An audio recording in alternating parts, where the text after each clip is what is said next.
கிறிஸ்துவுக்குள் பிரியமானவர்களுக்கு ஆண்டவராகிய இயேசு கிறிஸ்துவுடைய இனிய நாமத்தினாலே வாழ்த்துக்கள்.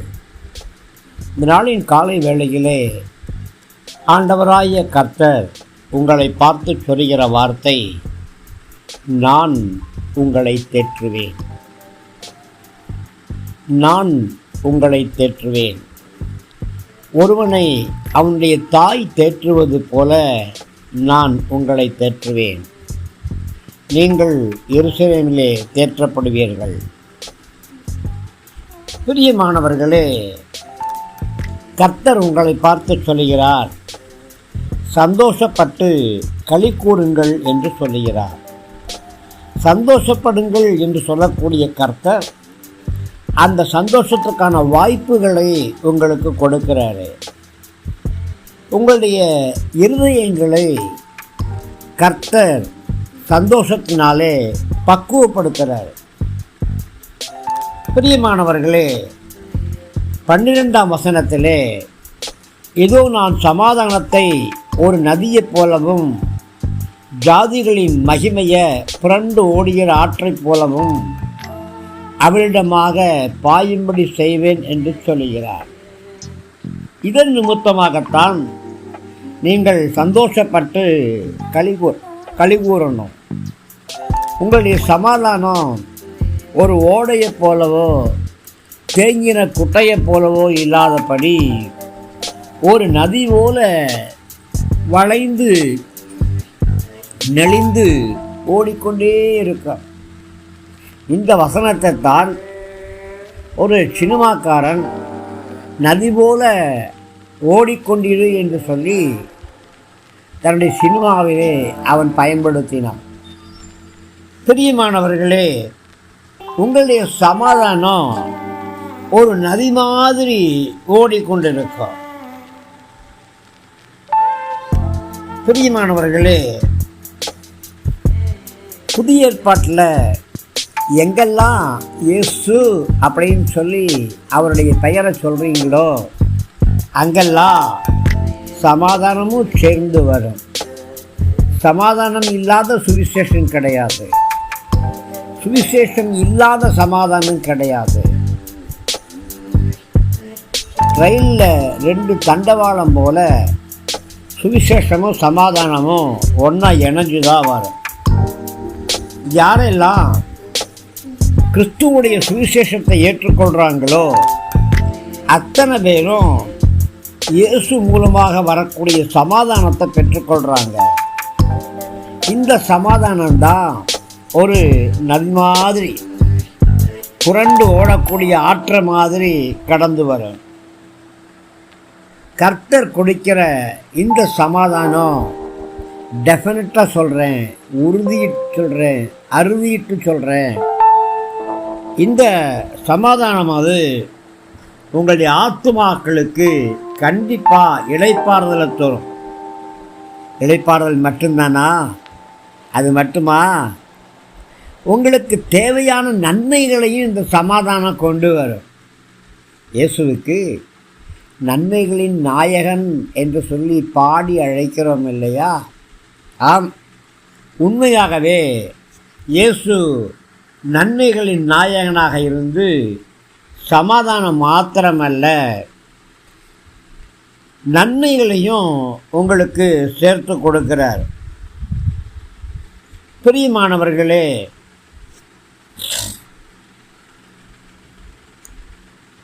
கர்த்தர் கொடுக்கிற சமாதானம் நம்முடைய ஆத்துமாக்களை இளைப்பாற பண்ணும்.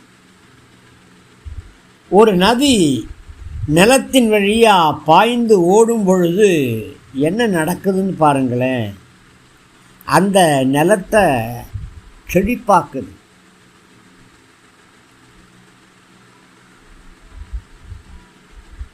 பிரியமானவர்களே, நீங்கள் செழிப்பாக இருக்கும்படியாகத்தான் பரிசுத்த ஆவியானவர் ஒரு நதி போல உங்கள் ஆவிக்குரிய வாழ்க்கையில் கடந்து வராரு.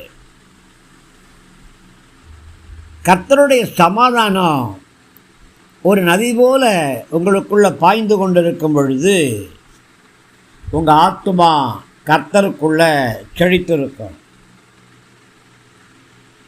புறஜாதி மக்களுடைய மகிமையும் புரண்டு ஓடக்கூடிய ஆற்றை போல உங்களுக்கு நேராக கடந்து வரும். அதனால் கர்த்தரும் மகிமைப்படுவார். பிரியமானவர்களே, இதை பார்க்கும் பொழுது உங்களுடைய இதயம் மகிழ்ச்சி அடையும்.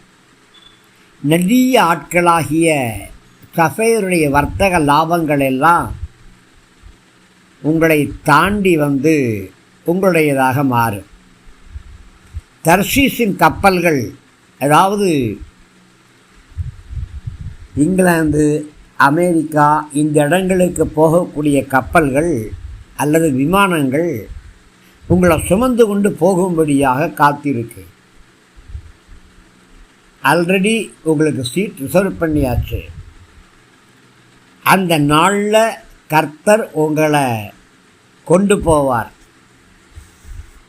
ஆதி நாட்களில் கப்பலில் கொண்டு போன மாதிரி இப்பொழுது கர்த்தர் உங்களை விமானத்தில் கொண்டு போவார். மேற்கத்திய நாடுகளுக்கு நேராக நீங்கள் பறந்து செல்லுவதற்கு கர்த்தர் உங்களுக்கு வழியை உருவாக்கி தருவார். பிரியமானவர்களே, நீங்கள் கர்த்தருடைய ஊழியத்தை செய்யும் பொழுது கர்த்தருடைய ஆசீர்வாதமான கரம் உங்கள் மேலே காணப்படும். அதே நேரம் அதே புரண்டு ஓடக்கூடிய வெள்ளம் கர்த்தருடைய சத்துருக்களுக்கு கர்த்தருடைய சினத்தை, கோபத்தை அறிந்து கொள்ளக்கூடியதாக இருக்கும். பிரியமானவர்களே, தேவனுடைய கிருபையும் தேவனுடைய நீதியும் உங்களுக்கு வெளிப்படும். நீதிமன்ற வழக்குகளில் கர்த்தர் உங்களுக்கு சாதகமான தீர்வுகளை ஆயத்தம் பண்ணி தருவார். தேவ நீதி உங்களுக்கென்று வழக்காடும். நீங்கள் சந்தோஷமாக இருக்கும்படியாக வாய்ப்புகளை கர்த்தர் உங்களுக்கு கொடுப்பார்.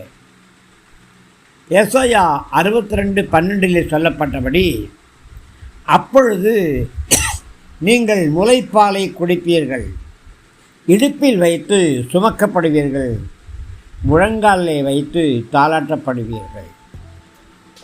பிரியமானவர்களே, முழங்கால் என்பது, முலைப்பால் என்பது இயேசு கிறிஸ்துவுடைய திரு இரத்தத்துக்கு அடையாளம். ஒரு தாய் எப்படியாக தன்னுடைய உதிரத்தை பாலாக்கி சிறு குழந்தைக்கு ஊட்டுகிறாளோ, அதே போல இயேசு கிறிஸ்துவுடைய திரு இரத்தம் உங்களுக்குள் பாய்ச்சப்படும். குழந்தை எப்பொழுதும் பால் குடித்து கொண்டே இருக்கக்கூடாது. ஸ்தோத்திரம் உண்டாகட்டும். ஆவிக்குரிய வாழ்க்கையில் குழந்தைகள் வளரணும். அப்படி குழந்தைகள் வளரும் பொழுது அந்த தாய் குழந்தைய இடுப்பில் தூக்கி சுமப்பாங்க. தமிழ்நாட்டில் பார்க்கும் பொழுது பல இடங்களில் வேலைக்கு போகக்கூடிய மரியாதைக்குரிய பெண்கள், வயல் வேலைக்கு போகக்கூடியவர்கள் இடுப்பிலே குழந்தைய சுமந்து கொண்டு, அல்லது தேயிலை தோட்டங்களிலே தேயிலை பறிக்க போகக்கூடிய பெண்கள் தன்னுடைய முதுகிலே ஒரு தூளி மாதிரி வைத்து அந்த தூளியிலே குழந்தையை சுமந்து கொண்டு போவதை நான் பார்த்து வைக்கிறேன். எப்படி அந்த குழந்தையை சுமந்து கொண்டு போய் அந்த குழந்தைக்கு அந்த தாய் பாதுகாப்பாக இருக்கிறாளோ, அதே போலதான் ஆண்டவராகிய கர்த்தரும் தன் இடுப்பிலே உங்களை சுமந்து உங்களுக்கு பாதுகாப்பாக இருப்பார். பிரியமானவர்களே, முழங்காலில் வைத்து தாளாட்டப்படுவீர்களா? சின்ன குழந்தைகளுக்கு தாயுடைய முழங்காலில் அமர்ந்து அப்படி தாளாட்டப்படுவது எவ்வளவு இனிமை, எவ்வளவு இன்பமாக இருக்கும் தெரியுமா? அந்த முழங்கால்கள் சத்தியத்துக்கு தூணாய், சத்தியத்துக்கு ஆதாரமாய் நிற்கக்கூடியது இல்லையா? எத்தனை நேரம் உங்கள் முழங்காலை முடக்கி மற்றவர்களுக்காக தேவ சமூகத்திலே கண்ணீரோடு கதறிக்கொண்டிருக்கிறீங்க. இல்லை கர்த்தர் பார்க்க மாட்டாரா என்ன? உங்களுடைய குடும்பத்தின் பிள்ளைகளை ரட்சிக்க மாட்டாரா என்ன? என் பிள்ளைகள் ரட்சிக்கப்படவில்லையே, என் மருமக்கமார்கள் ரட்சிக்கப்படவில்லையே, என் மகன்மார்கள் ரட்சிக்கப்படவில்லையே என்று சொல்லி எத்தனை தடவை அழுது புலம்பி முழங்கால் படியிட்டு ஆண்டவராகிய கர்த்தரை நோக்கி பார்த்து கொண்டிருக்கிறீங்க. இந்த முழங்கால்களுடைய யுத்தம், இந்த யுத்தம் என்று சொல்ல வேண்டும், இந்த முழங்காலுடைய யுத்தமானது சத்துருவின் சேனையை நடுங்க செய்து ரட்சிக்கப்படாத பிள்ளைகளை ரட்சிப்புக்கு நேராய் நடத்தும். தடையான எல்லா கதவுகளையும் கர்த்தர் உடைத்து எறிவார். தடையான எல்லா கதவுகளும் உடைத்து எறியப்படும். பிரியமானவர்களே, கர்த்தர் உங்களை தேற்றுவார். சோர்ந்து போக வேண்டாம், களைத்து போக வேண்டாம். ஒரு மகிமையான வெளிச்சம் உங்களுக்கு நேராக கடந்து வருகிறது. ஒரு மகிமையான ஆசீர்வாதம் உங்களுக்கு நேராய் கடந்து வருகிறது. அது நட்சத்திர வெளிச்சம் அல்ல, அது சூரிய வெளிச்சம் அல்ல, இயேசு கிறிஸ்துவுடைய தெய்வீக சுபாவமாகிய வெளிச்சமே உங்களுக்கு முன்பாய் கடந்து போய் கொண்டிருக்கிறது. இந்த வெளிச்சத்துக்கு முன்பாக யாரும் எதிர்த்து நிற்க முடியாது. உலகத்தில் வந்து எந்த மனுஷனையும் பிரகாசிக்கிற ஒளியாக அவர் தன்னை வெளிப்படுத்துகிறார். தைரியமாக இருங்க, சந்தோஷமாக இருங்க, கர்த்தருக்குள்ள மகிழ்ந்து களி கூறுங்க. கர்த்தர் உங்களை தேற்றுகிறார். எருசலேமாகிய தேவனுடைய சபையிலே வைத்து கர்த்தர் உங்களை தேற்றுகிறார். தேவனுடைய ராஜ்யத்திலே வைத்து தேற்றுகிறார். தன்னுடைய திரு இரத்தத்தை உங்களுக்கு ஊட்டி தேற்றுகிறார். தன்னுடைய இடுப்பிலே உங்களை சுமந்து தேற்றுகிறார். முழங்காலிலே உங்களை சுமந்து தேற்றுகிறார். நீங்கள் தேற்றப்பட்டு கொண்டிருக்கிறீர்கள். கிருபை உங்களோடு கூட இருக்கட்டும். ஆமென். அன்பின் பரலோக பிதாவே, யார் யாரெல்லாம் ஆறுதலுக்காய் தேர்தலுக்காய் காத்திருக்கிறார்களோ அத்தனை பேர் மேலும் தேற்றும் ஆவியானவர் இறங்கி வரும்படியாக செபிக்கிறேன். உடைந்த உள்ளங்களை கர்த்தர் தேற்றுவீராக. முறிந்து போன மன வாழ்க்கையை கர்த்தர் ஒன்றாய் இணைப்பீராக. வேலை வாய்ப்புக்காய் காத்திருக்கிற ஒவ்வொரு பிள்ளைகளுக்கும் தகுதியான வேலை வாய்ப்புகளை கர்த்தர் தருவீராக. வெளிநாடு செல்வதற்கு பாஸ்போர்ட்டுக்காய் காத்திருக்கிற பிள்ளைகள், விசாவுக்காய் காத்திருக்கிற பிள்ளைகள், படிப்பு காரியங்களுக்காய் காத்திருக்கிற பிள்ளைகள், ஒவ்வொரு பிள்ளைகளையும் கர்த்தர் பலப்படுத்தும்படியாக ஜெபிக்கிறேன். ஒத்தாசை வரக்கூடிய பருவத்திலிருந்து எல்லா உதவிகளையும் அனுப்பித்தாரும். பிரிந்திருக்கிற குடும்பங்கள் ஒன்றாய் இணையட்டும். திருமண தடைகள் நீங்கட்டும். திருமணத்துக்குண்டான எல்லா பண தேவைகள் சந்திக்கப்படுவதாக. கர்ப்பத்தின் கனியை கர்த்தர் கட்டளையிடுவீராக. வியாதி படுக்கைகளை மாற்றுவீராக. ஒவ்வொரு பிள்ளைகளையும் கர்த்தர் தேற்றி ஆற்றி ஆசீர்வதியும். கிருபை தாங்கட்டும். இயேசு ராஜாவின் நலநாமத்தில் பிதாவே, ஆமேன், ஆமேன். கிறிஸ்துவுக்குள் பிரியமானவர்களுக்கு அபிஷேகம் செய்யப்பட்ட இந்த ரேமா வார்த்தைகள் உங்களுக்கு ஆசீர்வாதமாக இருக்கும் விசுவாசிக்கிறேன். தயவாக நம்முடைய ஜீசஸ் பிளஸிங் யூடியூப் சேனலை லைக் பண்ணுங்கள், ஷேர் பண்ணுங்கள், சப்ஸ்கிரைப் பண்ணுங்கள், கமெண்ட் பண்ணுங்கள். உற்சாகமான காணிக்கைகளால் நம்முடைய ஊழியங்களை தாங்குங்க. விசுவாசத்தின் அடிப்படையில் நடைபெறக்கூடிய ஊழியம் தேவ கரம் உங்களை பாதுகாத்து வழிநடத்துவதாக. இயேசு ராஜாவின் நல்ல நாமத்தில் பிதாவே, ஆமேன், ஆமேன்.